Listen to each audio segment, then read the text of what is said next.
Yo, this is Steve Bloom, and you're watching Moana Nui Podcast. We'll be starting soon. Don't go anywhere. I'm Veronica Taylor, and from myself and Ash Ketchum, I just want to say, Moana Nui, I choose you!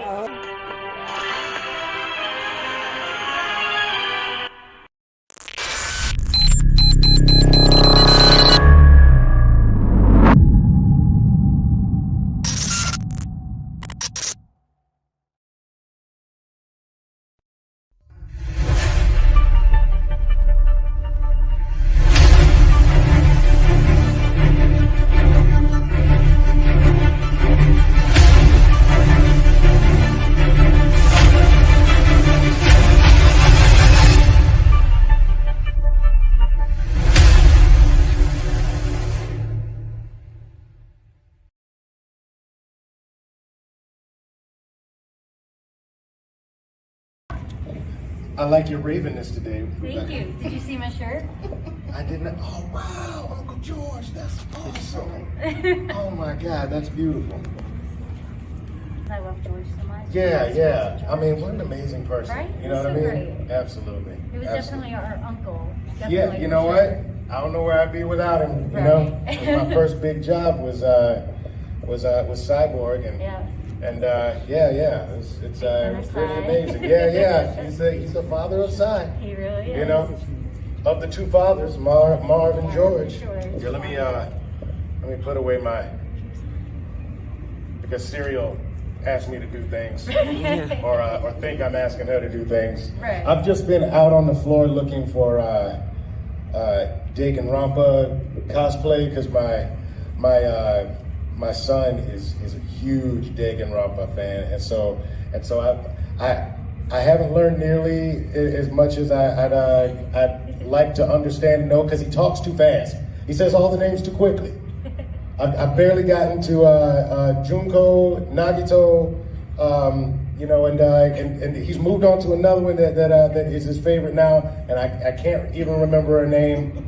But I found a couple out here to take a picture with, so I'm enjoying the Momo. That's good. I'm enjoying the Momo. Were you excited about? You were excited about me talking about Danganronpa? Yeah, I was in my Junko Inoshima cosplay yesterday doing interviews. Oh man, look at that! I missed you. Yeah, I know. But I was a little busier yesterday, and but today, since it's slow, I was like, I'm gonna go looking, and there's some Junkos out there. Oh yeah. You know, she's throwing out that Harley vibe. You know, they got the same black and red colors, and they're killers. He's not crazy about it, but you can't. I mean, the game don't work if nobody gets killed. You know. That's how you play. Does anybody understand what I'm talking about right now? Okay, Right. good. I feel like I'm going down the rabbit hole a little bit, but y'all my peoples, so y'all understand. Okay, so enough of that. Do you have questions for me? Go ahead. Yeah. Hey, my name is Alan Z. How you doing? Good. So I did some research on you. I know you used to rap when you were a teen. So I was wondering, who is your top 5, dead or alive? Top 5, dead or alive. Oh man, I mean, let's see. KRS-One from way back. Still, Chuck D from Public Enemy. I loved Heavy D. He was just fun. You know what I mean? Let's see, Missy. Missy is great.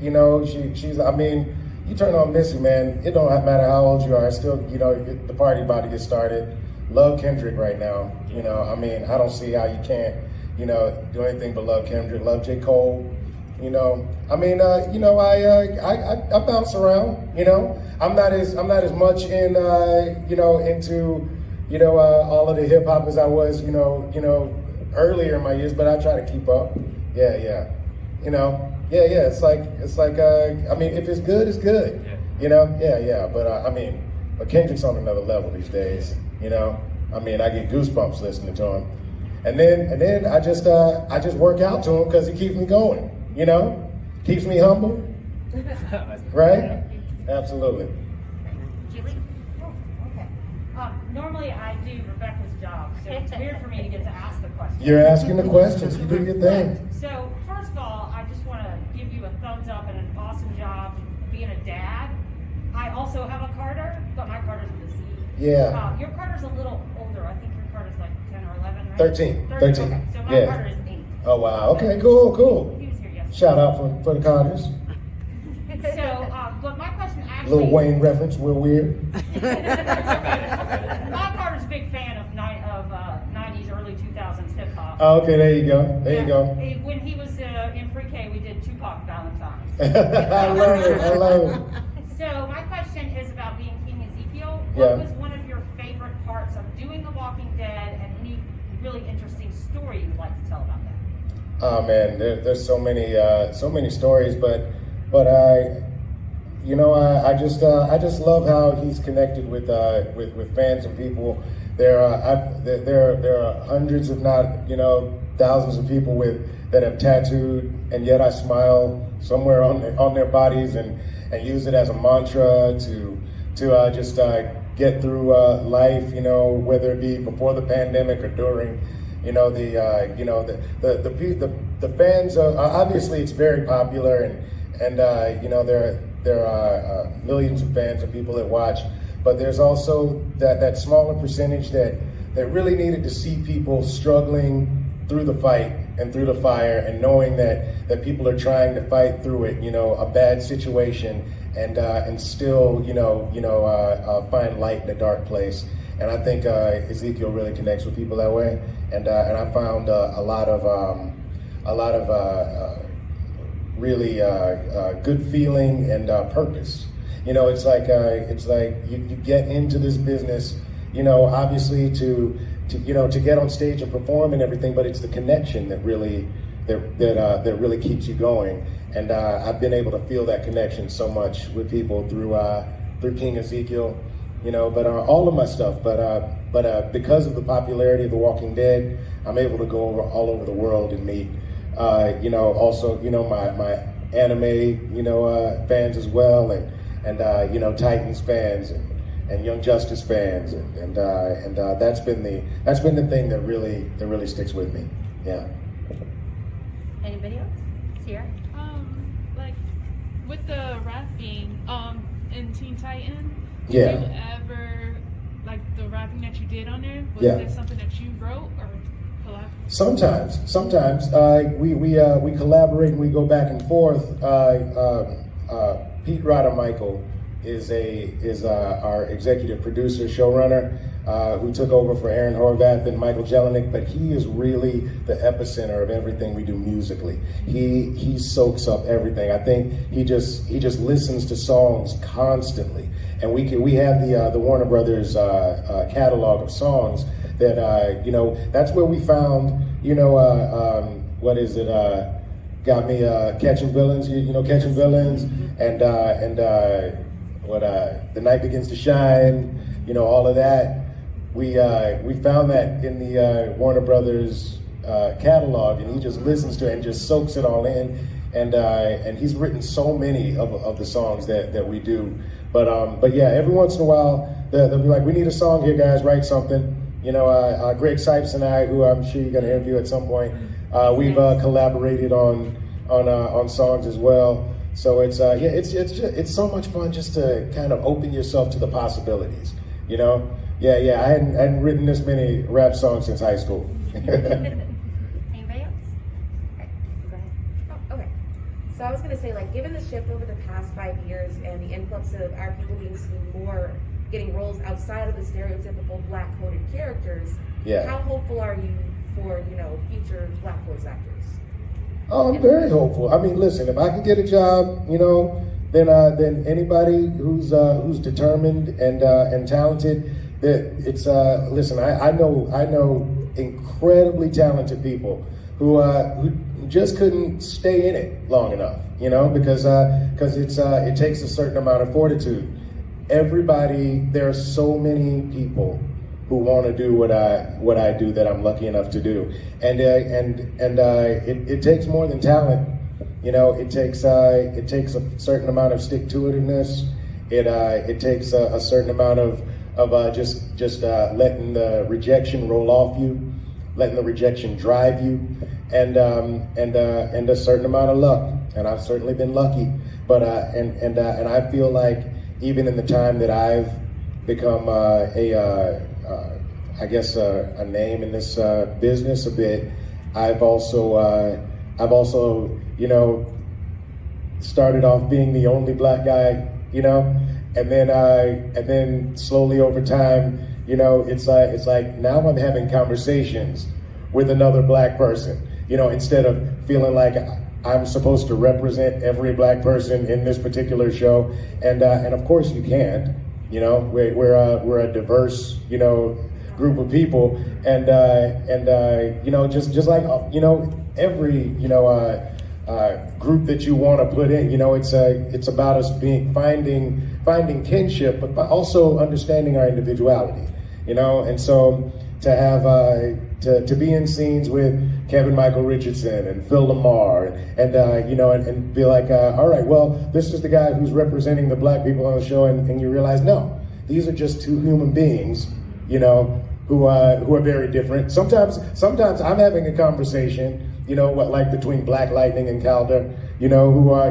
one's a single father of two, and he's an older, superhero who's trying to figure out how best to be, the best kind of superhero he can be to his kids and to the people around him. And then you have Calder, who is pansexual, from Atlantis, half Atlantean, half, it's like you can't put these people in a box, and so and to have those two having that conversation, the almost the last thing you're thinking of, oh, it's two black guys having a conversation. They're too complicated to distill them down to just that. So I love that, and I love that that I think that diversity is just going to continue.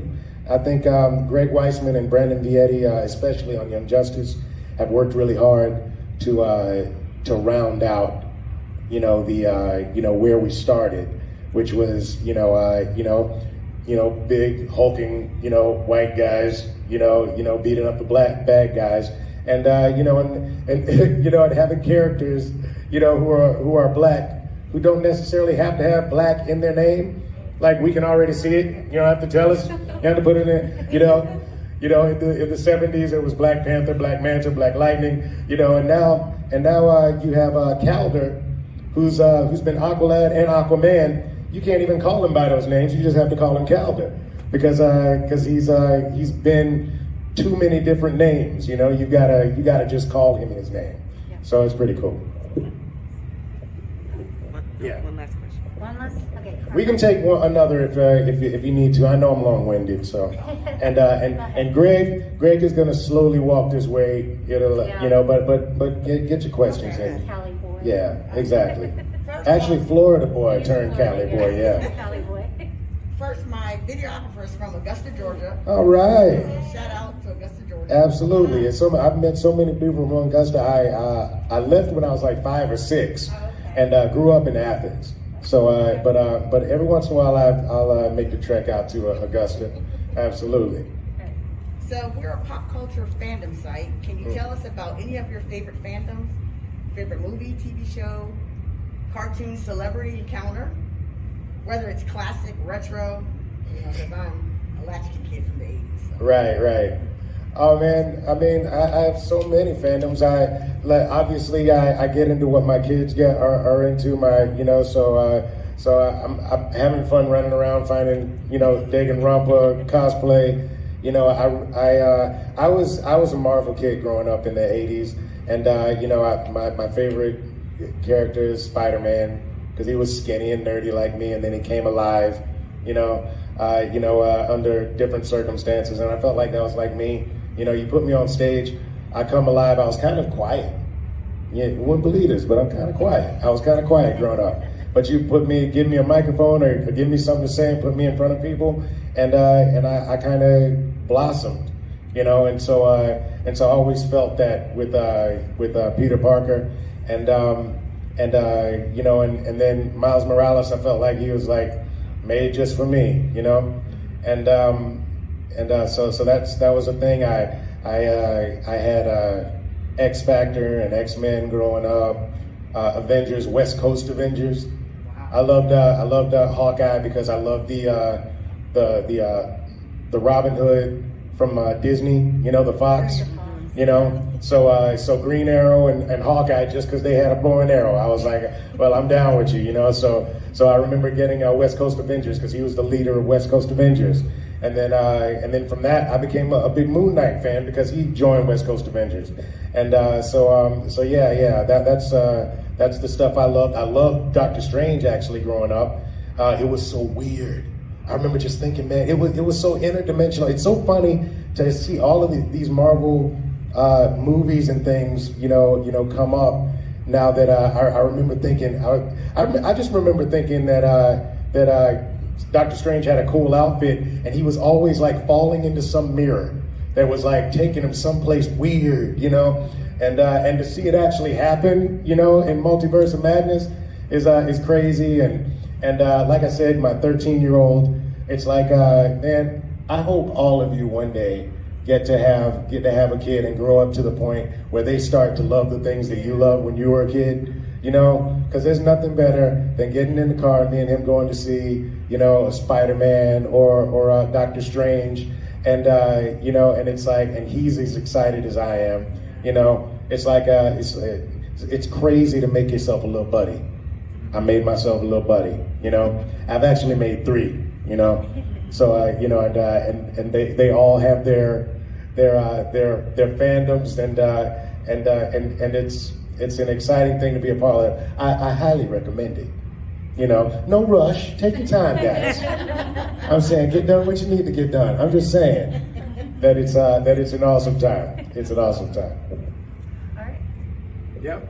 Alan, one more? Yeah, just one. Just a quick one, just because I know you mentioned on stage, and I know you did stand-up comedy and everything. So I was wondering, like, what would you say is like one of your favorite, most memorable moments on stage, like from your, you know, throughout your career? Oh man, I did a play called The Exiles years ago, where I played a Cuban with that was schizophrenic, and he was you know, and he was kind of the embodiment of what this Cuban playwright was talking about. It was like Otra Vida, I think he called it. It's like the other life, your other life, because on the outside, when you're in Cuba, you have to be like pro Cuba, you know, I love Cuba, but at the same time, it's like, you got to get out of here, man. This place is crazy. You got to get out of here. Love you, I love you. You know, so it's like they have this dichotomy of I love where I'm from, but I wish it was better for everybody. And it was not many people saw it, but it's a brilliant play.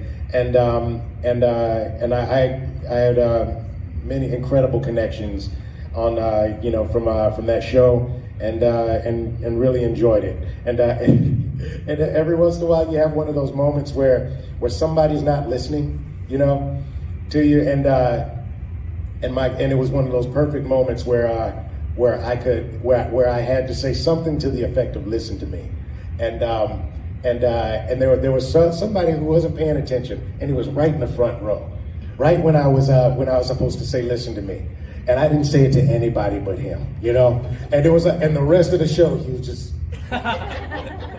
You know, and I love that live theater energy, you know, you get every once in a while, and yeah, that's one of those moments that you don't forget.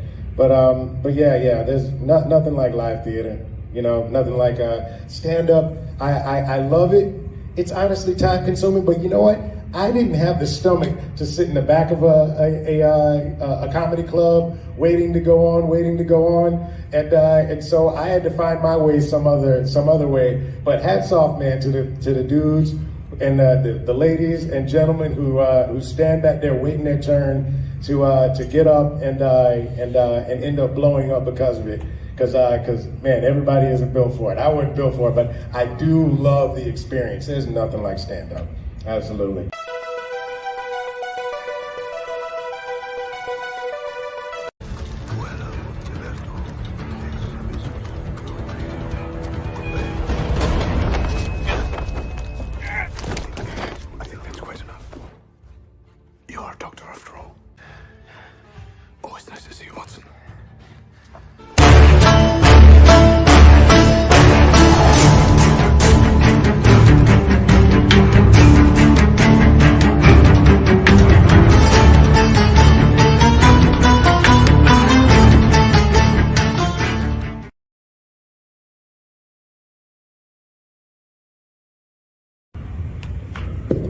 Okay, guys, this is Wingman G. Hello. What up, what up, what up? Hello, hello. God bless you all, God bless you all. Bless you too. What's up?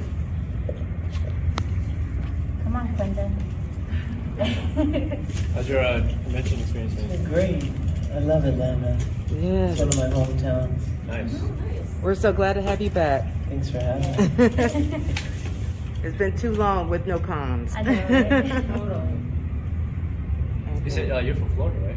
Or Florida, but I grew up camping in the Georgia mountains since I was a little boy. Nice. Mm-hmm. Yeah. We talked about that at Comic-Con. Yeah. Mama Reagan in the house. Yeah. Okay, ready for you to introduce. Mm-hmm. All right, we're going to get started with the interviews. Who's got the first question? Oh, introduce who the guest is. I did. No, We came in. you got a recording now. Quentin, this is Greg Cipes and Wingman G. I've been to number 4 once. Thanks, y'all. Okay. Alright, first question. Okay, go ahead. So, I won't ask you the voice acting questions. I'm sure that they're gonna ask you. So I'm gonna ask you some about your music. I know you've released albums, so I wanted to know, could you tell us a little bit more about your music? Well, I've been playing and writing music for a long time, many different genres, and now they're all in Teen Titans Go, all the different styles of music that I write and produce, whether it's reggae or country music or rock and roll or hip hop or anything. It's now in Teen Titans Go. A lot of the original music in the show I helped to produce and write. It's awesome. But now we have so many songs, but I kind of helped kick that off. I made the show. I'm one of the reasons the show became so musical, which I'm really grateful for. And I'm constantly writing, and I'm putting together a new play, a new musical in Washington Square Park, New York City. And a lot of my pre-existing songs will be in the play with some new ones, but it's like a short form musical that's going to be put on in Washington Square Park by the end of the summer. Alright, next. Okay, go ahead. I just wanted to ask, did you have more fun in the booth doing Beast Boy back in 2013 versus the new Teen Titans Go that you have now? Just because I know the character is pretty much the same, but he seems to be a little more fun in Go and just boyish charm. Yeah. You know what I mean? Well, Beast Boy is always kind of the lighthearted, fun element to the show ever since the beginning. But now it's like Teen Titans Go is the Beast Boy show. Like everybody had to raise their energy and their level of humor to Beast Boy's level. So I feel like Teen Titans Go is Beast Boy's show, really. It's a lot of fun.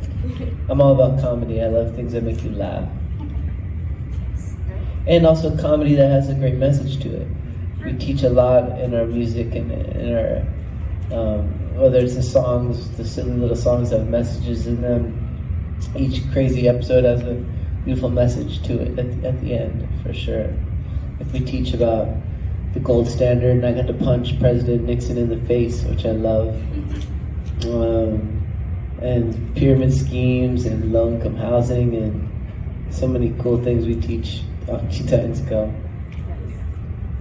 Anyone else? Questions?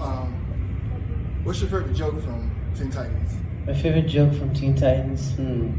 Well, I don't have a favorite joke, but I definitely have a bunch of favorite moments or episodes. One of my favorite episodes was called Brain Percentages, where Beast Boy gets so smart, too smart, and he basically becomes smarter than the most smartest computer.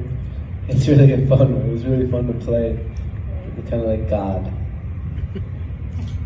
Yeah.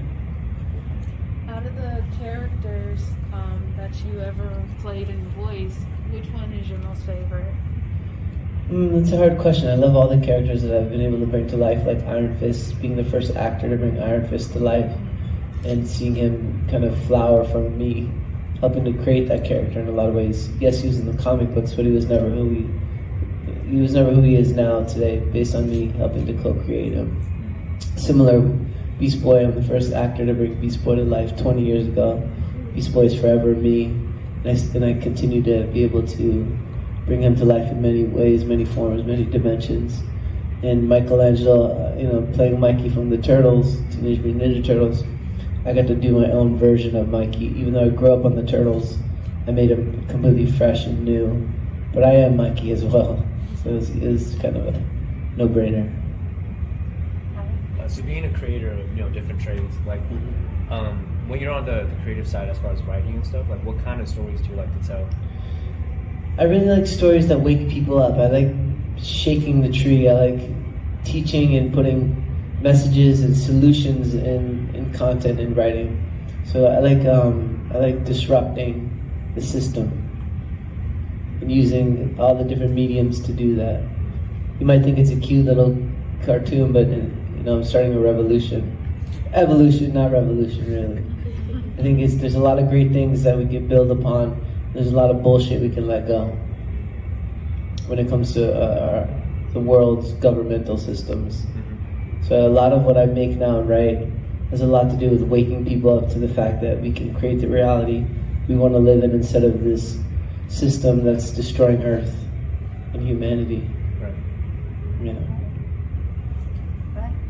Do you have a favorite WTF moment while you were doing any types of reading for your characters? I mean, it's always crazy that when I get to read these episodes of Teen Titans Go, they're just like out of this world, weird and crazy. Like, what WTF? Beast Boy is naked in this episode? Or whatever it may be, it's always wild. Have you seen the live-action Titans? I have not seen the live-action Titans, but I'm friends with the boy who plays Beast Boy, nice. Ryan Potter. He's cool. Nice. I trained him. Oh, cool. Have you seen Have you seen of his stuff in there so far? No. I guess how you feel about it. Anybody else? So from the original Teen Titans to Teen Titans Go, when after the original ended and you found out that there was going to have another version of it, what was your feeling? Was you excited? Well, it's such a special gift from the universe to continue to make any version of these cartoons or these characters that I get to play. So it's like awesome, just freaking awesome. Every time I get a call for even to record new episodes of Teen Titans Go, I'm always like, oh, thank you, Lord. So I would like to know if you are doing what you wanted to do when you grew up. If you're not, what are you going to be doing next? I am definitely doing what I've always wanted to do. My dreams have definitely become real. I've received them in a way I never could have imagined, better than I could have imagined, and that comes down to like everything. And it's sometimes hard to see the fact that what you're wanting is coming to you, because it sometimes takes a long freaking time, but it does come to you. And then as far as like anything else I want to do, I'm just in the process of allowing it to come to me. So I'm just, I always know what I want. I want a lot of things. And it's about knowing what you want. Yeah. Well, thank you all. And one other question. When you wrote the song Catching Villains for Teen Titans Go, what helped inspire you to create that song? Because it became a total bop to so many people. They used it in their TikToks and everything else. Well, all the songs in Teen Titans Go I think are really special. Like I wrote the song Waffles with Khary Payton, the song Fade Away, which is one of my original Cipes and the People songs that I brought onto the show. BB Ray, which I think is a huge hit song as well, that I did with DJ Ham, and Catching Villains. All these songs are just, I mean, actually one of my favorites is Pyramid Scheme Money. Making that money, that pyramid scheme money, this is like a banger. Yeah. They're all fresh, and it's so cool to see how they live past the actual episodes that they're on. Yeah, so cool.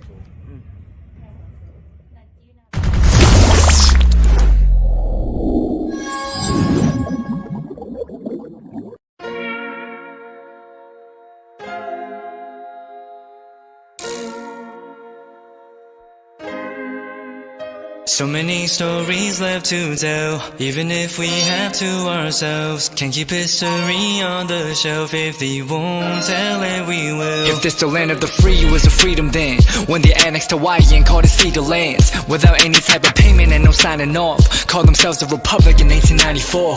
1.2 million acres overtaken from the native Hawaiians. When they resisted, the West retaliated in violence and erasure. The Hawaiian language is banned as part of colonialism's plan to expand, yeah. Stuck between a rock and a hard place. Multiple bombings of Kaho'olawe as a part of their ongoing war with Asia. Used it as a place for target practice. No consent or compensation. Colonizers call for annexation. No work out for all the locals. School will never let you know. So many stories left to tell, even if we have to ourselves. Can keep history on the shelf. If they won't tell it, we will. Too many stories left to tell, even if we have to ourselves. Can keep history on the shelf. If they won't tell it, we will. We will. So if we put Hawaii into perspective, well, Black and Asian history is interconnected. Considering the fight with the Pacific, then of course versus Asia, they was treated as a middleman for war, but didn't let the Western colorism run its course. Cause dark skin was a sign of dignity to core. The land was taken in the name of capitalism, when prior to it was an actual kingdom. Clap back at the system. Stuck between a rock and a hard place. Multiple bombings of Kaho'olawe as a part of their ongoing war with Asia. Used it as a place for target practice. No consent or compensation. Colonizers call for annexation. No work out for all the locals. School will never let you know. So many stories left to tell, even if we have to ourselves. Can keep history on the shelf. If they won't tell it, we will. Too many stories left to tell, even if we have to ourselves. Can keep history on the shelf. If they won't tell it, we will. So many stories left to tell, even if we have to ourselves. Can keep history on the shelf. If they won't tell it, we will. Too many stories left to tell, even if we have to ourselves. Can keep history on the shelf. If they won't tell it, we will. We will.